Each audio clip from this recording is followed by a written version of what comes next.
अगर टी राजा ने मुसलमानों के ख़िलाफ़ में बयान दिया और मुसलमानों के प्रॉफिट के बारे में बुरा भला कहा, इसका मतलब ये है कि बीजेपी पार्टी खुद उनको प्रमोशन दिलवाना चाहती है। एक लड़की के साथ में रेप किया जाता है, 5 साल की प्रेग्नेंट है और उसके साथ साथ में 8 लोगों को उन्हीं लोगों ने मारा है, जलाया है, ख़त्म किया है और उसको पहाड़ पे ले जाके उनके साथ में बर्बरता किया है, उसको छोड़ दिया गया। ईडी और सीबीआई के माध्यम से जिस तरीके से इस देश में हक और हुकूक के आवाज़ को दबाने की कोशिश की जा रही है, वो हमें सोचना पड़ेगा। उस दिन छोड़ा जाता है जिस दिन लाल किला की प्राचीन से इस देश का प्रधानमंत्री लोगों को, इस देश की आवाम को ये सिखाता है कि आप महिलाओं का सम्मान कीजिए। हमारी पार्टी महिलाओं का सम्मान करती है। अगर ब्राह्मण इतने ही अच्छे थे तो हमें बता दीजिए कि उसने उस लड़की का रेप कैसे किया। कोई आदमी रेप कर दे और फिर आप उनको सर्टिफिकेट दीजिए कि वो अच्छे लोग थे, ये कैसा धर्म है? आपको सरेआम अंधा किया जा रहा है, बहरा किया जा रहा है, लंगड़ा किया जा रहा है, आपको न चलने दिया जा रहा है, न सुनने दिया जा रहा है, न आँख से आपको देखने दिया जा रहा है और आप सिर्फ एक पार्टी का नारा लगा के या एक जाति और धर्म का नारा लगा के इस देश में नहीं रह सकते हैं। हम लोगों से ये कहना चाहता हूँ कि आज आपकी आज़ादी का मसला है, यहाँ किसी जाति धर्म मजहब का मसला नहीं है, ये मसला आपकी आज़ादी का है। ये मसला आपको इस देश का संविधान ने जो आपको हक और हुकूक दिया है, उस हक और हुकूक को छीनने की कोशिश की जा रही है।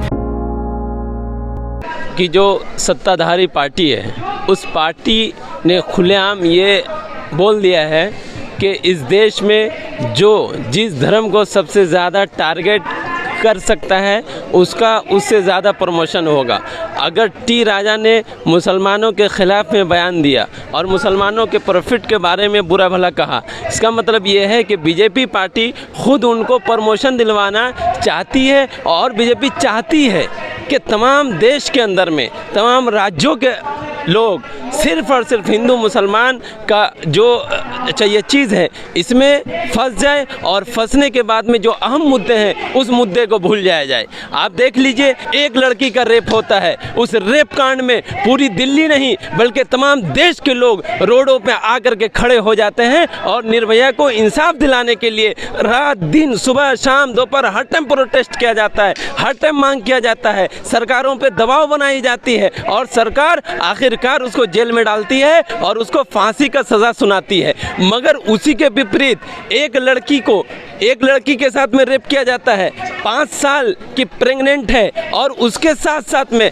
8 लोगों को उन्हीं लोगों ने मारा है, जलाया है, ख़त्म किया है और उसको पहाड़ पे ले जाके उनके साथ में बर्बरता किया है, उसको छोड़ दिया गया। उनके 11 आरोपियों के 12 थे, 12 में से एक जो है उससे कबल ही मर गया था, मगर उनको छोड़ दिया जाता है। और मैं सरकार से ज़्यादा अफसोस इसलिए कर रहा हूँ कि जो 8 लोगों को मारने का आरोपी है, जो एक पीड़िता का रेप करके 5 साल की प्रेग्नेंट थी, उनका रेप किया जाता है और इस देश की जनता और इस देश की आवाम इतनी आसानी से देख रही है, इतनी संजीदगी के साथ में उसका मजा ले रही है। कहाँ जा रहा है देश, कहाँ जा रहा है आवाम? भाई किसी का भी रेप होता हो, अगर कोई भी लड़की के साथ में अगर गलत काम किया जा रहा है, अगर कोई भी लड़की प्रताड़ित है तो वो इस देश की बेटी है, वो इस देश की माँ है। वहाँ धर्म जाति मजहब के नाम पे हम फैसला नहीं कर सकते हैं। हम धर्म जाति के नाम पे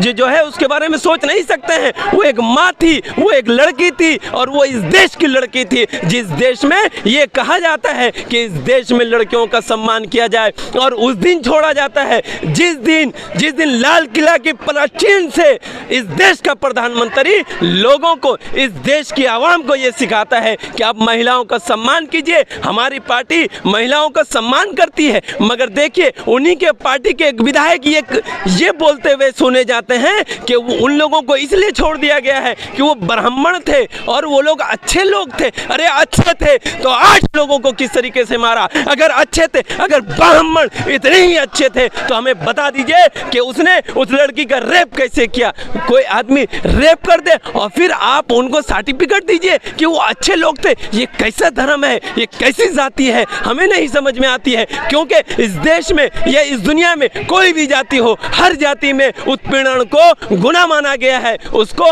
हराम माना गया है। किसी लड़की के साथ में आप बलात्कार करते हैं और फिर उसको ये बोल के आप सर्टिफिकेट देते हैं कि वो ब्राह्मण है, वो अच्छे लोग हैं। अरे अच्छे ही थे, 8 लोगों को मार दिया गया, यहाँ के 2-3 साल की बच्ची को मार दिया गया। अरे कैसा इंसान था।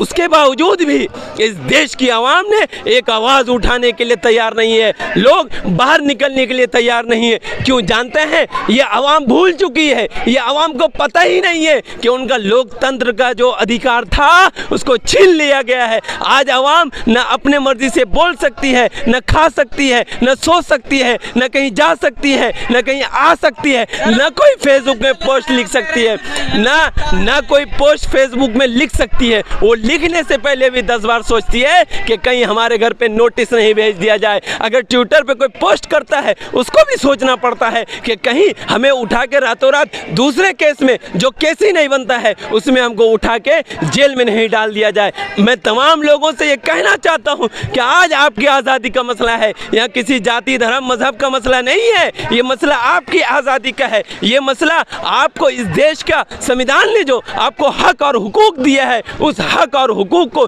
छीनने की कोशिश की जा रही है। एक धर्म जाति को टारगेट बना के ये आपको बर्बाद करने की साजिश की जा रही है। इस साजिश को आप समझिए, आपकी नस्ल कशी की जा रही है, आपको सरेआम अंधा किया जा रहा है, बहरा किया जा रहा है, लंगड़ा किया जा रहा है, आपको न चलने दिया जा रहा है, न सुनने दिया जा रहा है, न आँख से आपको देखने दिया जा रहा है। और आप सिर्फ एक पार्टी का नारा लगा के या एक जाति और धर्म का नारा लगा के इस देश में नहीं रह सकते हैं। इस देश में रहने के लिए इस देश की खूबसूरती यही है कि इस देश में हम तमाम लोग मिलजुल के रहें। अगर एक आदमी परेशान है, अगर मिश्रा जी परेशान है, तो कोई दूसरा मोहम्मद है जो उसके घर के बगल का है, उसको तकलीफ होनी चाहिए। ये हमारा देश था। अगर किसी शख्स को, अगर वो निचली जाति का है, अगर वो दलित है, अगर उसको परेशानी होती है, तो ऊंचे जाति का जो अमीर है, जो उसकी जो है मदद कर सकता है, वो जाकर के मदद करे। ये हमारा देश है। मगर इस देश को पिछले 8 साल में जिस तरीके से नरक में डालने की कोशिश की जा रही है, और सुप्रीम कोर्ट के माध्यम से और कोर्ट के माध्यम से, सरकारी तंत्र के माध्यम से और सरकारी लोगों के माध्यम से और पुलिस की बर्बरता के माध्यम से, ईडी और सीबीआई के माध्यम से जिस तरीके से इस देश में हक और हुकूक के आवाज़ को दबाने की कोशिश की जा रही है, वो हमें सोचना पड़ेगा कि क्या हम आज़ाद हैं? क्या हम आज़ादी के साथ में बोल सकते हैं? क्या हम आज़ादी के साथ में देख सकते हैं? क्या हम आज़ादी के साथ में खा सकते हैं? एक आदमी को इस देश के अंदर से भी इसलिए मार दिया जाता है कि उसके फ्रिज में बीफ रखा है, और वो बीफ था या नहीं था आज तक जांच में पता नहीं चलती है, मगर उसको मार दिया जाता है। एक आदमी को सिर्फ इसलिए जेल में डाल दिया जाता है कि वो लोकतंत्र की हिफाजत करने के लिए रोड पे आकर के प्रोटेस्ट करता है, इसलिए उसको जेल में डाल दिया जाता है। एक मोहतरमा तिस्ता सितलवाल सिर्फ इसलिए जेल में डाल दी जाती हैं कि 2002 में जो दंगा हुआ था, उस दंगे में उन्होंने लोगों की मदद की थी, जो लोग प्रताड़ित थे,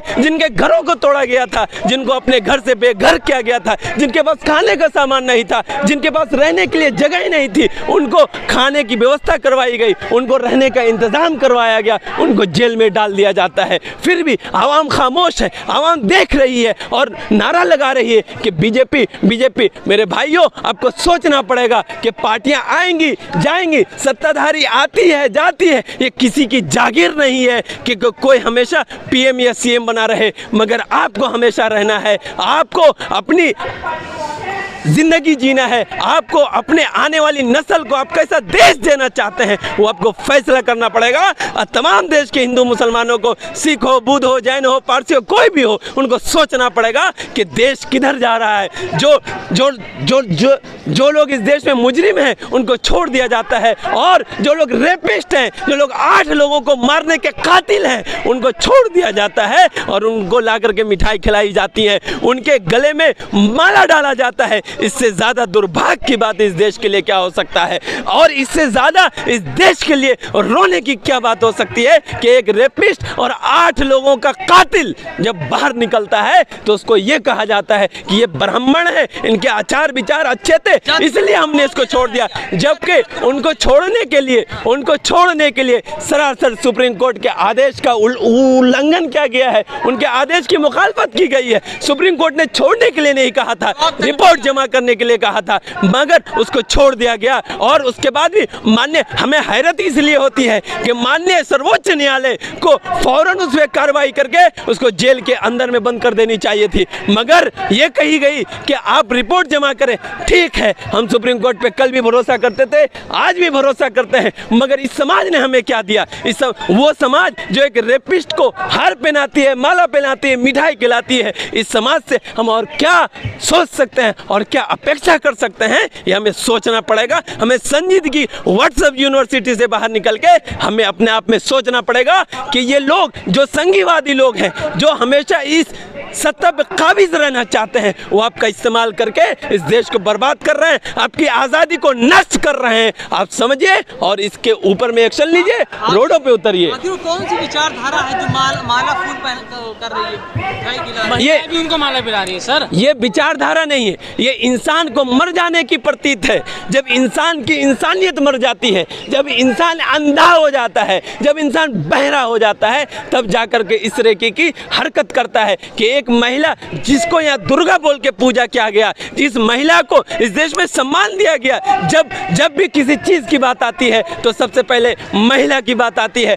और उस महिला के साथ में रेप किया गया, उनके बच्चों को उनके सामने मारा गया, उनके परिवार को, माँ को, सास को, सबको सामने में मारा गया। और उनको जो लोग माला पहना रहे हैं उनका विचारधारा नहीं, बल्कि वो लोग मर चुके हैं, उनको सोचने की ताकत नहीं है और सच और गलत का फैसला नहीं कर पा रहे हैं, इसलिए वो लोग इस तरह का काम कर रहे हैं।